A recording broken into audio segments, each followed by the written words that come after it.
Hey, what's up, folks? Boy, am I blind today. I got chlorine in my eyes or something. Everything's blurry. So if you see me with red eyes, it's not because I'm a drug addict again. But anyway, I wanted to speak on healing from trauma. And recently, I've been, not really mapping out what I'm going to say, just kind of uh, tying my strongest, having my strongest point in mind, and just going off of that. So, because I was thinking earlier, because I put a lot of pressure on myself. I put a lot of pressure on myself like the average man probably should. But the thing is, I'm not the average man for many reasons. Not even from a superiority aspect, but just because I have taken, trauma to the next level. I've taken sadness to the next level. And I wanted to do a video on this. I don't know if I will, but I have to speak on it now because it'll give you a lot more context. But in the show Game of Thrones, there was one character that I resonate with more than just about any other character, and that was Beric Dondarrion. So if you aren't familiar with Beric Dondarrion, he was brought back to life maybe 6 times or so. And in the book, he was brought back for a different reason because he was brought back, obviously, well, in the show and in the book, these people are supposed to have purposes, the reason why they're able to be brought back, the people who are brought back. So in the show, he was brought back to, save somebody, and that person will end up saving the world, yada, yada, yada. But the interesting thing about his deaths is that each time he was brought back to life, he felt there was,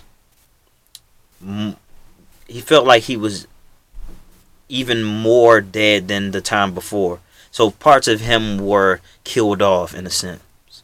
And so when I speak of what I've been through, although I cannot paint you a vivid picture all the time, I can't tell you what this person did to me, what that person did to me, because a lot of it goes on in here. But one thing that I realized, because I sometimes I question how close I was to suicide, and when you get pretty close to committing suicide, it almost, in that moment, it really feels like you've lost something. It really feels like time has stopped, and you you're left with, this is it. This is what it feels like. And if any bit of humanity creeps in and thinks about that, it's scary, because it's like, wow, this is where you are, man. There's a lot of life going on around you, and this is where you are. And obviously, you see me, I am still here. When you come from being so close to the edge, and then you have to find a way to insert yourself back into this reality, this life around you, it becomes very tricky, especially because someone like myself, I don't want to have too many parts to do with it, man. Uh, I go to a party. I went to a party this weekend. You know, for a great guy, a great reason, birthday party. But but I didn't really want to be there because I just don't do parties. In parties, here's some of the things that I noticed. All right. So obviously you got a bunch of nervous people. Nobody wants to make a fool out of themselves. So they get drunk so they don't have to make fools out of themselves. I was also drinking. But also a lot of people drink and then they do make fools out of themselves. They're just not embarrassed about it in that moment. So again, just uncomfortable, you do a bunch of drinking. If you don't do enough drinking, you probably be sitting down in the corner. And another thing I notice is, in order to not seem like you're being, like, oh, you're too shy, or you're not making a fool out of yourself, or you're not too, I don't know, you're not a party pooper or whatever, you act like you actually care about the music that's being played. But when you really don't care about most of the music that's being played. But anyway, because I say all this to say that, you know, I have a hard time fitting into these constructs around me and what lights everybody up. You know, a lot of these things around me don't light me up, and sometimes I question what lights me up, what's out there for me. And so back to my point of what I was saying, is that I push myself as hard as I think, or I'm hard on myself as I think the average person should be. But because of trauma, I have to be very meticulous as to how I treat myself. And speaking of treat myself, I need to treat myself, man. I speak of compassion towards myself, and I just wouldn't allow for myself to experience that. Now, in one of my videos that I didn't upload at this point, but you'll probably see that video before this one. I just feel like I need to say it, but I was just speaking on how I don't have a typical schedule. I don't have to buy into the schedule of the 9 to 5s or what have you. So what's stopping me from taking a Wednesday, like today, and going to a splash park even by myself? You know, and when I did go today, I could actually go back right now too. You know, and get in the pool. It's getting a little late. It's like 6 o'clock, but if I wanted to, I could get back in, close at like 9 or 10. So as I was there by myself, I went last week with my family, and that was enjoyable. Put my daughter in the water.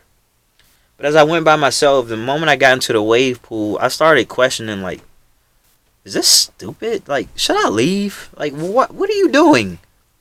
Why are you at the wave pool by yourself? Like, it's a bunch of people around, but you're by yourself. Like, you're not going to talk to anybody. You're going to probably find a way to talk to yourself, which I did. Why are you doing this, man? And then there's another part of me was like, enjoy yourself. Like, you need to kind of pamper yourself sometimes, in a sense, to show that you care about yourself, to show that there's actually some joy out there in the world. Alright, so when we speak about healing from trauma, I think a lot of it is going to have to do with, especially as men, a lot of it is going to have to do with what we can do for ourselves. And not expecting other people to right our wrongs. Or right our wrongs and even right their wrongs, you know, because we've been wronged by others, although we take accountability around these parts.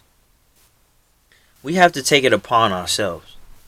So if we taking it upon ourselves, then what are we going to do to treat ourselves without going over the top? Now, obviously, we can't make this an everyday thing. All right. So, and I've come to the conclusion. I've had quite a few drinks in my life. I smoked quite a few weed. I've smoked quite a bit of weed, you know, and did some other things that I indulged in that didn't necessarily take me out, but didn't necessarily serve my best interests. So when I think about being someone who's a trauma, who's dealt with trauma, you out there, I don't think the best course of action, and you may consider that to be, I don't think the best course of action is to smoke and drink and things like that, you know, because you're getting by, you think that is working for you, but you know, money's being spent on weed, more importantly, because you know you can get drunk at a much cheaper price. But let's just talk about weed, for example.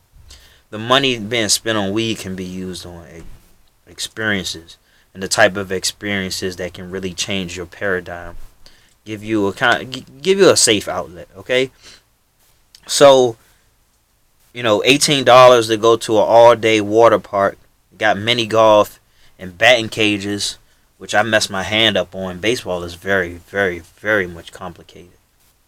It's kind of a safe haven.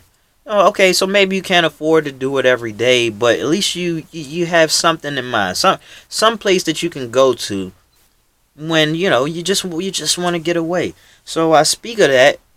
You know, you're in the water, a lot of laughter, there's great energy, cheap pizza. I mean, I don't know if you're a vegetarian or meat eater or whatever, but I mean, cheap pizza. I mean, it's pretty good. You know, Dippin' Dots, ice cream. You know, just one thing that I actually realized though, as as people who are always looking for these home runs, you think you're really missing out by not going to Six Flags and all this and that. But I go to this water park and I'm like, shh. I mean, it's like Six Flags to me. And let me break that down. Okay, so you go to Six Flags. So this is something that I don't understand. You know, as a child it made sense, but you wait in line for 2-3 hours to ride a ride for like 2 minutes. That ain't worth it. All right. And my favorite part about going to Six Flags, or amusement park in general, was you just go to the wave pool. All right. So anyway, you don't have to throw your money away trying to shoot a basketball in the hoop to win a basketball. You know, you can buy a basketball, you increase your chances of winning one, if you know what I mean. But I like the feel of that. All right, it's great. It's great energy. It's clean energy. You know, it's clean. It's clean fun. All right. No, nobody's getting hurt besides scraping your feet on the ground or whatever in the pool. Ain't nothing wrong with that, baby. So you want to make time to treat yourself. All right, so maybe you got a little extra money here, and you're by yourself, and why not get that ice cream? Why not go see that movie? Why not why not do something to show you that there's more out there for you, something fun that you can enjoy. And if it's kind of off the beaten path of what you would usually do, it's a complete bonus. So one thing that I realized, you never know what you really need until two things. One, until it's taken away from you, or two, until it's given to you. So, I mean, it's been a couple years since I've been in the pool, and I've been telling myself, yeah, I'm going to go to the pool. Yeah, I'm going to go. Yeah. But never really, never really went. I haven't been to the pool for 3 years prior to last week. And then I go with the family, and I'm like, why am I not doing this therapeutic ass thing like being in a pool, swimming, working out underwater, throwing punches, being around laughter, being around fat asses and nice tits? Okay, so where you gonna see a bunch of kids at? You're gonna see some moms, and that's delightful.